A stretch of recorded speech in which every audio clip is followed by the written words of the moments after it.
I'm Aaron from PhoneDog.com, and some tablets are too small for people, some tablets are too large for people, but the point is, there's quite a few options on the market. One of those is the Samsung Galaxy Tab 2 7.0. It's a revision of the Galaxy Tab 7.0 that came out some time ago, and it's available now on Verizon Wireless with 4G LTE connectivity to boot. It's got a 1.2 gigahertz dual-core processor, a 3.2 megapixel camera, and more. Is it worth your hard-earned dollars? We'll find out in the unboxing. But first, special thanks to Best Buy Mobile for hooking us up with tablets and phones and more for use in our One Paw Bandit giveaway game. When you go into Best Buy Mobile to get this, a phone, whatever the case may be, you won't deal with rebates. You won't wait 8 to 10 weeks for paperwork or messy paperwork, waiting for the debit cards, all that stuff. I hate rebates. I know you do too. And at Best Buy Mobile, you won't deal with them. Special thanks to Verizon as well for hooking us up with a review unit. Let's take a look now. Samsung Galaxy Tab 2 7.0. Is 7 inches the sweet spot, or should you go bigger? We'll find out in the unboxing. Boom, another tablet in PhoneDog's offices. Here's the Verizon Wireless version of the Samsung Galaxy Tab 2 7.0. Special thanks to Verizon for giving us a review unit to take a look at. And of course in the package, you get the tablet itself, a 30-pin USB data cable, the travel adapter, quick reference guide, product safety and warranty brochure. But it's a follow-up to the Galaxy Tab 7.0, obviously, which is why it's called the Galaxy Tab 2 7.0.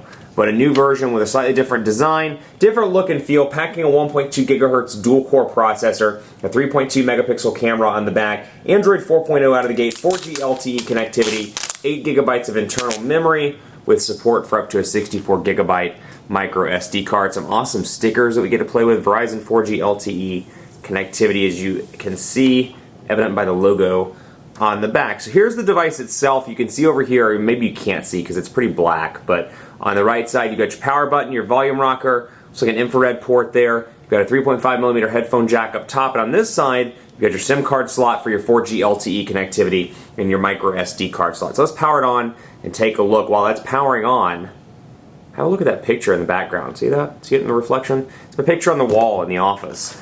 And then of course you get your SIM card stuff here, which is not really useful. You get the start guide stuff, you get a USB cable, AC adapter module, you get a really loud startup sound too, as you can see there. I'm trying to move my hand so you can see the startup.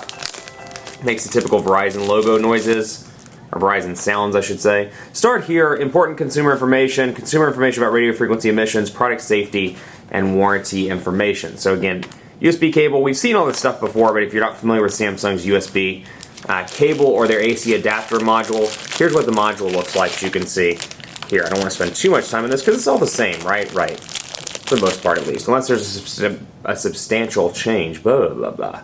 Substantial change, which there's not in this case. AC adapter module, USB cable goes right there, US plug, which is included in the box, goes right there. Nothing really new or particularly exciting there. But again, you know, a tablet that's worthy of taking a look at, particularly if you need that 4G LTE connectivity. It's nice and fast. You got Android 4.0 out of the gate here. You got a TouchWiz user interface and an overall TouchWiz experience. It's a little bit different on the tablet though than it is on the phone. So keep that in mind if you're familiar with the phone. You have a little bit of a different learning curve here, but you should be able to get used to it relatively quickly. Out of the gate, VCast apps, Let's Golf 3. You've got Google Plus integration, Google Messenger, Mobile Hotspot, Monopoly, My Verizon Mobile. You've got Netflix, Photo Editor, Smart Remote. You've got S-Suggest, of course, Up Next Maps, World Clock, VZ Navigator, a bunch of different stuff out of the gate. And you'll notice that like typical Samsung devices, it scrolls between the apps first and you can manually click over to the actual widgets to access those. And of course you've got your menu button over here, and then your home button, and of course you can take a screenshot just by clicking right there and you'll see that it will actually take the screenshot for you. So 7 inches is going to be too small for some people, but for a lot of people 7 inches can be a great sweet spot in a lot of ways. So you've got your back button, your home button, your recent applications button. As you can see here, 4G LTE connectivity, battery life indicator, which shows 68% battery remaining, again, LTE connectivity. And your shortcuts here, much like typical TouchWiz. You've got Bluetooth, GPS, sound, airplane mode, and screen rotation.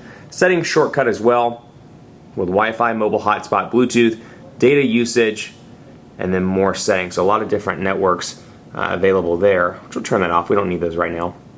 And then sound display, wallpaper, power saving, storage battery, all the different stuff that you've come to know on Android 4.0 based devices. That said, let's take a look at the browser here. Loaded up on 4G LTE connectivity to take a look, and my office is not the best for LTE connectivity, but you're going to see this, Samsung's keypad here, and we'll take a look. Samsung keyboard, and Google voice typing. So that's all you get out of the gate. We'll load up phonedog.com and we'll hit go. Again, 7 inches is really nice for a lot of people, myself included, because it's something I can hold in one hand. So if I'm reading a book, reading a document, it's really nice to use one hand as opposed to having a giant 10.1 inch tablet and using two hands or having trouble holding it. That said, some people love it, some people hate it, so take a look at this device in Verizon retail stores if it's something that interests you. Otherwise, PhoneDog loaded up over here, Google, you'll notice the tabs between the two, you can shift pretty easily, and again, a built-in capture button on the home screen, so if you see something you like in particular, you can take advantage of that and go back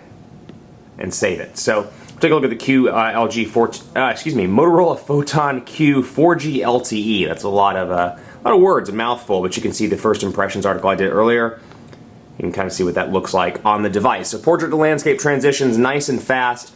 Pinch to zoom, relatively responsive there as well. Like I said, you just get the Samsung keypad out of the gate though. So all in all, pretty decent tablet with a built-in camera as well. So you got a 3.2 megapixel camera on the back. You got your front-facing camera, of course, on the front, and then we'll take pictures there.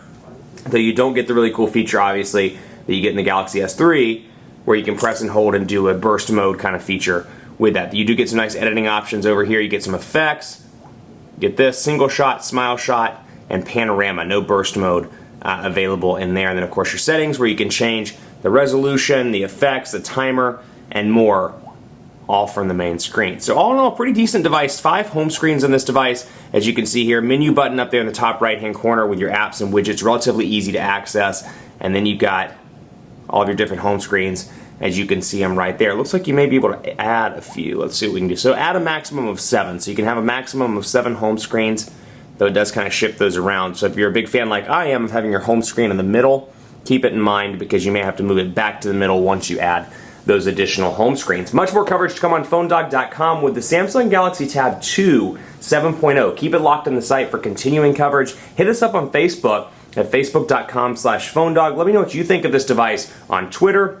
Hit me up, phonedog_Aaron on Twitter and on Facebook at facebook.com/phonedogab. It's a pretty pocketable tablet. I'm excited to test it out and see how it performs in day-to-day use. So keep it locked on the site for continuing coverage of the Galaxy Tab 2 7.0. We'll see you next time.